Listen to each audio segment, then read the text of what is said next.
It is that time of the week again when we review all of the ways in which the media covers themselves in glory. Joining us now to discuss is Katie Halper. She is co-host of the Useful Idiots podcast and host of the Katie Halper Show. Great to see you, my friend. You too.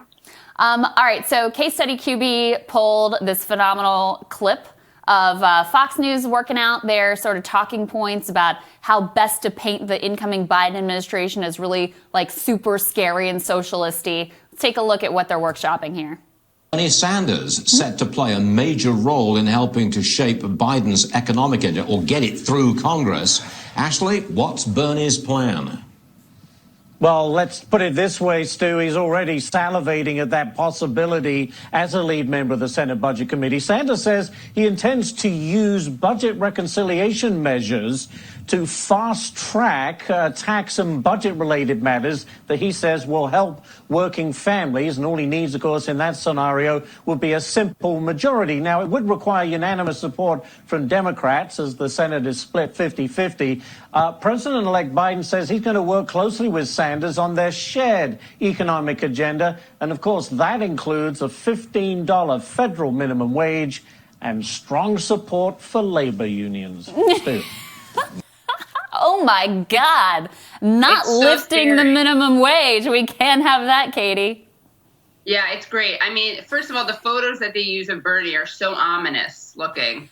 And he looks so suspicious. And then, the things that they're saying are so scary. It's amazing. Not just that they're going to try to, or he would try to raise the minimum wage to, a livable wage of $15 an hour, but strong support of labor movements. Again, you're supposed to not be, I guess Fox News doesn't even pretend, but you'd think that they wouldn't be so fear-mongering just about things like workers' rights, especially given this pandemic where obviously workers need all the protection that they can get. But the part that I love the most, honestly, is that he's salivating over this chance, which just plays into so many tropes that we've seen, sadly, from places like MSNBC as well, of Bernie's like physicality, as Joanne Reed talked about it. And of course, she famously had a body language expert on to talk about Bernie's demeanor. But this is, just another way of kind of like turning him into this creature, othering him and making him look like some, Pavlovian like dog who I guess starts salivating every time he hears the word, workers' rights or something. Well, it's kind of the evil puppet master trope. Yes. That they're playing into here as well. But the part of it I really enjoy is they use this really like ominous tone, Yeah.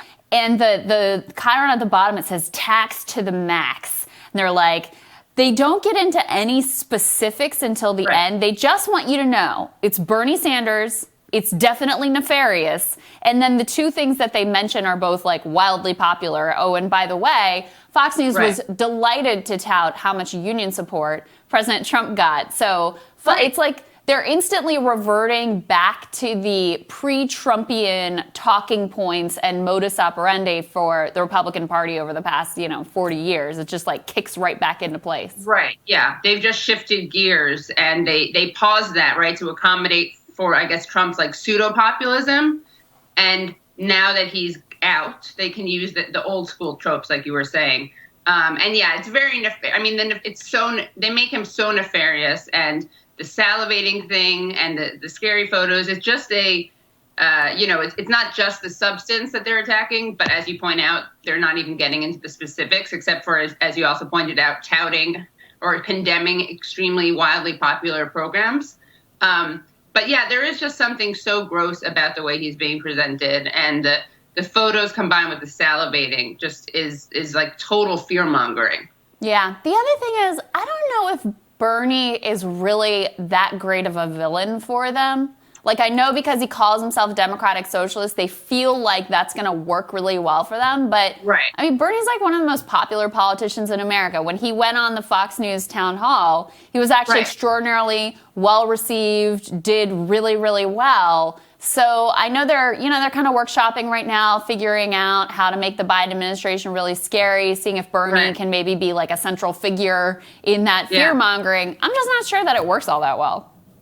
Well, I think that what you're just saying kind of speaks to their need to vilify him, because he does have the potential of reaching Fox News viewers. And we saw him do that at town halls. And we saw him, as you say, really connect with people. And, he himself, got Fox News viewers to say that they supported Medicare for all. So I think that really is kind of one of the reasons they're going to have to try to vilify him so much.